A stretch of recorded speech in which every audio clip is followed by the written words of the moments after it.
Hi అండి, welcome to Sandhya home made. టేస్టీగా and హెల్తీగా బిస్కెట్స్ తయారు చేద్దామా? ఫస్ట్ అయితే ఈ బిస్కెట్స్ కోసం ఒక ప్లేట్లోకి ఒక 2 కప్పుల వరకు గోధుమ పిండి వేసుకోవాలి. స్వీట్నెస్ కోసం అయితే ఇక్కడ మీరు బెల్లం అయినా షుగర్ అయినా యూస్ చేసుకోవచ్చు. నేనైతే ఇక్కడ పటికి బెల్లం యూస్ చేస్తాను అనమాట, పౌడర్లా చేసేసుకొని. 2 కప్పుల పిండికి 1 కప్పు వరకు ఫుల్గా పటికి బెల్లం పౌడర్ యాడ్ చేసుకున్నాను. దాంట్లోకి కొంచెం డ్రై ఫ్రూట్ పౌడర్ ఉంటే నా దగ్గర యాడ్ చేసుకుని, ఇది ఆప్షనల్లే. ఒక పావు స్పూన్ వరకు వంట సోడా కూడా వేసేసుకొని, ఒక పావు కప్పు వరకు నూనెని వేడి చేసుకొని వేసుకోవాలి. తర్వాత ఈ పిండి అంతా బాగా మిక్స్ చేసుకోవాలి, ఆయిల్ అంతా పట్టేంత వరకు. తర్వాత కాచి చల్లార్చుకున్న పాలని కొంచెం కొంచెంగా వేసేసుకొని ఇలా ఉండేలా చేసుకోవాలి. ఇప్పుడు చేతితో కానీ చపాతీ కర్రతో కానీ ఫ్లాట్గా ఒత్తేసుకోవాలి. ఇక్కడ షేప్ కోసం అండి, మీరు కావాలంటే కొంచెం కొంచెంగా తీసుకొని రౌండ్గా అయినా చేసుకోవచ్చు బిస్కెట్ షేప్లోని.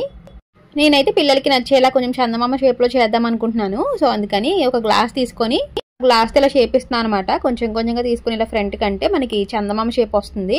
ఇలా రెడీ చేసుకున్న బిస్కెట్స్ ని మనం దేంట్లో అయితే కుక్ చేసుకోవాలనుకుంటున్నాం దాంట్లో కొంచెం నెయ్యి కానీ నూనె కానీ అప్లై చేసుకొని ఈ బిస్కెట్స్ ని పెట్టేసుకొని ప్రీ హీట్ చేసుకున్న దాంట్లో పెట్టుకోవాలి. నేనైతే బటర్ పేపర్ వేసుకొని పెట్టేసుకున్నాను.